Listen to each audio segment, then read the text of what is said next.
Activist Ashley Marie Preston made headlines last week after organizing a protest at Netflix over Dave Chappelle's latest stand-up special. After leading the walkout, several tweets from Ashley's past have resurfaced, where she was outed for making several racist, homophobic, and misogynistic comments. Because of these tweets, some are now calling her a hypocrite for calling out Chappelle. Preston had apologized and explained her tweets when they were originally discovered back in 2019, and now they've come to light once again. She's addressed them this past Monday. On Twitter, Preston said, "It'll take more than tweets from nearly a decade ago that y'all already weaponized against me 2 years ago to stop me from doing the work that'll free us all today. This is so old and I've already taken accountability for it. There's no scandal here." Today we have our comedy hype analysts, Vanessa Fraction and Capone calling in, along with a very, very, very special guest, Kiana Dancy, to talk about this latest piece of news. But first, let's take a look at this clip. And I think that that's what kills y'all, because you operate from this place of knee-jerk reaction. That, this idea that, if you're not perfect, then you're flawed, and then therefore you're a fraud and you're a hypocrite and you're all those things. That does not make me a hypocrite because I have a past. That just means I understood the assignment. The assignment is when you fuck up, you fix it. The assignment is, when you create harm, you make an amends and you repair that harm. The assignment is you talk about what you learned in your experiences and you share it with someone else, which is why when it comes to Dave Chappelle, which is what y'all are really mad about, who else better to speak about it and to him than me? The reason why I have the power, authority, and clearance to talk about accountability the way I do is because it's been a solid part of my own journey. So you don't have the power to put me in timeout when you're not even capable of taking time out to interrogate your own complicity in hate economics and the ways in which you continue to help this culture of violence thrive. So don't come to me with no silly stuff unless you're ready to heal together. And that's the reason why I'm not going anywhere, darling. I'm just getting started. Now, we've talked about this a little bit, but I want to go to you this first. I know it's a lot, but I want to get your first reactions. What are your first reactions after seeing First that? of all, let's say hair and earrings and teeth. I like all what I saw. Good. Okay, but that's not what we're discussing clearly. But I want to know who is on this qualification board. Like, who makes the decision that she is qualified or not qualified? I want to know who said you're qualified to speak on this, because she also never really stated what her issue was. So I'm trying to figure, what are you mad at? And then who is saying, okay, you're qualified to speak to this point? Is it because she's transgender? Like, is that what we're talking about? Right. That she has the right to speak up for the whole tribe? That's a great question you asked. Because I want to know who are the members of this board. Like, we're qualified. We're going to nominate her to speak for us. Because again, we still don't know. Because when I saw the special, I'm not transgender. I'm not gay. So I'm not any of those letters except for H, heterosexual. Right. Do they count that? Anyway, so I'm just saying I want to know who have said she can speak for us and what is exactly her qualm. Like, what is she mad about? Right. I mean, I think that's a great question. We're gonna dive into that a little more. I want to come to you next, Vanessa. What are your initial reactions after seeing that? First, hi, Kiana. Hey, boo. Hey, love. I think that Ashley, it is Ashley? Yes. I think Ashley was very well spoken. I think that anytime you're passionate about something, you have a right to speak on it, especially if it affects you or you feel it's harming you, or even if you're disappointed in someone about something, you know what I'm saying? You can certainly speak on that. I thought that she came from the right kind of place of what the assignment is. You know what I'm saying? When you mess up and you do bad things and you say things that hurt other people, take accountability for it. If she and others want to fixate on trying to change Dave Chappelle's heart and mind, I guess, on something, that's your right as well, because you have freedom of speech. And I do understand the fact that he has major influence. So maybe that's why you're so fixated on this particular person, but he has a right to feel the way that he feels. He said what he said, you know what I'm saying? And, you got to kind of just move on from there. But I thought that what she said, there was nothing wrong with what she said. I feel she has a right to protest, just because she has a past doesn't mean that she can't say something now, especially when you've taken the time to what am I trying to say, to get new understandings and to rehabilitate and do all those and do the work on yourself. And I love the fact, last thing, love the fact that she ended on if we're all willing to heal together. So whatever your agenda is, when you're keeping it positive and saying you all want us to heal, it gives me a soft spot. Did you have something that you want to say to Vanessa on that? I guess I'm just not clear on what people are saying. Why are they so angry with Dave Chappelle? Because in the special I saw recently, he was, hey, here's my olive branch. I'm a friend of the community. I'm not hating you guys. You know, I don't know really what the issue is, and she still did not state what her problem was. Right. Is it that he's just talking about the community that she doesn't like? I'm not clear. Right. I want to come to you next, Capone, because I'm interested to know what are your thoughts after seeing that clip? Tired of it. I'm tired of this sensitiveness of, because transgender, if you're transgender, that's your preference. I don't have to understand what you are. I don't have to understand what your feelings are. If I don't agree with what it is that you're doing or how you live your life, that's my choice. And that's all Dave Chappelle, he didn't even say, I didn't even see the special, so I'm not going to even speak on him. But I'm just wondering, every single time something is said about this gay community, that there is such an uproar about everything. When this person that's given this assignment, as she says, or he says, he's Black. Why ain't this same energy put into all of the things that's going on with Black people? Why is it so much because your choice of being a woman, or you wanted to change, or whatever your beliefs are? Why is it such a big thing when you see the same or worse type of situations going on with Black people and you make no comment of it? Right. You want to put a whole thing out there about Dave Chappelle. When he did these things about slavery and did these skits about hanging, there was nothing to be said. Everybody accepted it. It was funny. But now that you speak upon something that is truthful, you're trying to shut me down. I don't get that. Now, Vanessa, I do want to ask you a question. Being that you kind of understood that some of the things that Ashley said, do you think, based on the information that is kind of resurfacing from her past, do you think that Ashley is the right one to hold him accountable? Short answer, sure. You know, again, if you're passionate about it, it offended you, you know what it is that you're trying to speak up about, or trying to say, hey, you're harming somebody by saying this. If you're the person that's super passionate about it and you have people behind you that are saying, yeah, I feel the same way, then sure, you know, speak up about it. I think that what Capone was speaking on about why not speak up for this or that, and why speak up for this thing or that thing. I think it's our right to speak up on whatever we want to. I just don't understand why you would want to then silence somebody. It's like we're how am I saying this? Like, you don't want to be silenced as a transgender person, but then why are you trying to silence how Dave feels too? He has a right to say how he feels, and you have a right to say how you feel, and you don't have to come to the table. You know what I'm saying? Like, he can just have his jokes, and you can go over here and have your protest, you know, and do whatever you do for your group or whatever, and it just be that.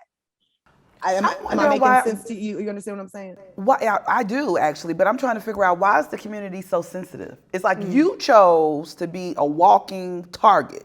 And now when someone direct their energy towards you, you and your feelings. I'm not saying that you don't have the right to be whatever you want. Right. We've called you she when you decided to not be a he. Like, my thing is, why are they so sensitive, and why do we have to like bow down to that sensitivity? Like, I still don't think that watching the special, right, that Dave came from a nasty or a mean place. And we all know that comedy can be that. Right. You know, it can be kind of rough. It can be hard to swallow sometimes. But we also have that right, because that is our opinion. If you don't appreciate his comedy, or if you don't appreciate his talent, don't watch it. Right. But it just seems to me that they're so ultra sensitive, especially this particular community. They're so always in their feelings. Right. What can I say really quick though? Sometimes people don't choose to be a walking target. If you know what I mean? Some people are like, this is who I am, and I just want to live and be who I am without being harassed, without somebody having something to say every time. I just want to live my life. And I think everybody should allow people just to live, you know what I mean? And not have comment, you know what I'm saying? Or if you have comment, I mean, I am agreeing with you about the sensitivity, you know what I'm saying? Or whatever, just because somebody says something you don't like, as long as they're not bringing harm to you, you know what I'm saying? Then you got to keep on pushing. You know, but at the same time, everybody has a right to live and to say what they want and to feel how they feel. He said in his special that he, you know, believes in the traditional male, female gender roles, you know what I'm saying? And that's fine, you know what I mean? And you believe in what you believe in. I guess with you, I'm saying like, it doesn't have to be all this. A lot of people in that community feel I was born this way. Right. I don't choose to be a walking target. And I just want to walk and be. I don't want to be anyone's target. So why do a protest and shut a man down for having to say the rights of what he said? It just kills me because they say that they feel picked on. But he was a man, and he said everything that he said, and because he said I'm sorry, that makes everything all right. He was gay bashing. He was a drug addict. He was all of these type of things, and all of a sudden now, I see the message because I'm a woman. Or I changed myself to a woman. Okay, fine, you change yourself to a woman. But I don't have to accept it. I don't have to accept it. I'm not disrespecting you, but don't try to force it down my throat because you decided to do this. I grew up knowing man, female, and there was gays, and when they came out the closet, you respect them. But to force this sex change thing or I want to make sure I'm correct before I'm shut down on Comedy Hype. This transgender thing is something that I don't want to say that it's new, but not everybody knows how to swallow a pill, is what I'm saying. That's interesting. I think that's definitely fair to say. Not everybody knows the right. You know, it's different for some people. I do want to ask a question, Capone. I'll come to you first, being that you just finished that up. So a lot of people are saying, you know, there's this conversation of, I don't know, I guess the protest now being discredited because the person that led the protest is now, you know, there were homophobic tweets before, there were racist tweets. So I'll come to you, Capone, when you hear about those things for you, do you think that discredits the protest? My thing is this, there's a reason that you have a remote control. Change the channel if you don't like something. Everything doesn't have, you don't sit there and watch something or you just because you work for the company that you have to accept it. There's a lot of things. I mean, there's men and men kissing on television. I don't agree with that. But if I don't agree with it, I don't have to go protest it. I'll just turn the channel. My thing is, you once said what you said, you felt how you felt. Yeah, you're entitled to change, but don't get discredited. And nobody is quote unquote canceling you because you made a change in your life. Right. I'll come that same question to you. Do you think that this discredits the protest as a whole? I would say no. I still think that she has the right to protest. Mm-hmm. I just don't understand why she's protesting because she still has not stated what her issues were with Dave Chappelle, considering I don't know, maybe she took it on, I don't know. No, I don't think it's discredited. I just don't understand her reason behind it. Gotcha. And last but certainly not least, Vanessa, I'll bring that same question to you. Do you think that, you know, the information that we're seeing kind of resurface discredits the protest? No, because it's bigger than one person. You know, it's not just that particular person that is saying that they had a problem with the things that he was saying and that the company that they work for would put something out like that or what have you. So no, I don't think it takes away from the protest. But as far as her stating, the only thing I kept hearing is that it is harming people in certain ways because you're pushing an unpleasant narrative, you know what I mean, or whatever. Like, I would prefer you to be an ally type of situation. And apparently the thing that I keep hearing is, yes, an apology does heal things. Conversation so that you can understand who we are as human beings, you know what I mean, means something. And so I would like to have a conversation with you about how I just want to be respected as a human and maybe not made fun of. And yes, that apology does help. And I had to learn to not say things about people of other races and not be homophobic, because I was hurting inside and I was on drugs, and then I had to do the work on myself. You know what I mean? And so maybe she feels like there's this, not just that person, but the movement, the people that are, you know, doing the walkout, that he needs to do some more work on himself so that he can understand the humans and the type of respect that they want just as human beings. You get what I'm saying? Now, I'm not saying I agree with that or that I feel like he has work to do. I don't know. I'm not transgender, so it didn't really hit me in those same spaces. Right. You know, but from what I'm listening to, it just sounds like they feel misunderstood, and that he's perpetuating that misunderstanding. Right. And I think we'll continue to see this unfold, because we do know that Chappelle did release a video saying that he's more than willing to meet with people from the LGBTQ plus community, especially the Netflix employees. He just, of course, laid out, he needs you to watch the full special from top to bottom. He needs to meet at a place of his choosing and time of his choosing. And then, you know, he made a little joke. He made a joke as well. But, you know, I think he is putting it out there that I'm more than willing to meet with you. So I know last week was supposed to be Chappelle's week, but I think we'll continue to see this unfold. Now, before we head out, we do have a very special guest, the Kiana Dancy. Hey. So I know you have a book I do. that you released, Bye Bye Bags. Can you please tell us a little bit about that? It's called Bye Bye Bag, Laughing to Lighten the Load, because first of all, I believe the same energy that it takes to cry is the same energy that it takes to laugh. So at the end of the day, I decided that I was going to laugh at all the baggage that I carry. Listen, I'm a child molestation survivor. I had lost my dream job on Sister Circle with no notice, chapter 10, get into it. Then also, I've been through multiple relationships that did not necessarily turned into marriage, although I was proposed to. I'm the queen of no, but don't judge me. Anyway, I just, you know, at the end of the day, I was carrying certain bags, and it was full of drama and trauma, and I had to make a decision that I'm not going to do this anymore. I'm not going to be held captive or hostage by the things that does not bring me joy or happiness. Now, tell us a little bit about, I know we were talking about a little bit off air, just the challenges that you've kind of experienced with the years that, you know, we just experienced, or we're still experienced COVID and things like that. How has that been for you? You know, COVID taught me a lot about myself. First of all, I used to consider myself kind of high maintenance girl the whole year. I didn't see a nail. I didn't see a wig, you know, for real. Like, I was at home like, I like me. You know, I had a really, really good time being at home. I was able to quarantine with my mom. My mother and our relationship got really closer because I'm a mama's girl. And also, I got closer to Christ. So for me, quarantining, having the opportunity to shut down was a blessing. You know, as a working comic, you're always on the road, you're doing this and that. Right. But it also gave me the opportunity to reset and then go back to the book, because there were some things that needed to be added to the book. My opportunity and my experience on Sister Circle, I put in there, you know, the COVID year. So this gave me time to really add some things into the book. Awesome. And then if anybody wanted to purchase it or get in contact with you, what's the best information for that? So of course you can follow me on Instagram, Facebook, Twitter, all things social. I am the same, Kiana Dancy. You can go to anywhere they sell books. Go to Amazon. You can go to my website. All you have to do is put in my name or the title, Bye Bye Bags, Laughing to Lighten the Load. Before we go, I want to say one thing. Absolutely. There are 3 things that I want you to do. On page 275, there's some reflection questions. I want you to do the work after reading the book. But if you feel like you don't read the book, you don't want to read it, that's fine. But this is what I want you to do. I want you to write down one thing that reminds you of your failure, one thing that reminds you of your insecurity, and one thing that reminds you of your shortcoming. Write it down, tear it up, and burn it up. And the reason why I'm saying that, I want you to understand that you have to choose happiness. We've seen the memes. I woke up, I chose violence. Girl, no!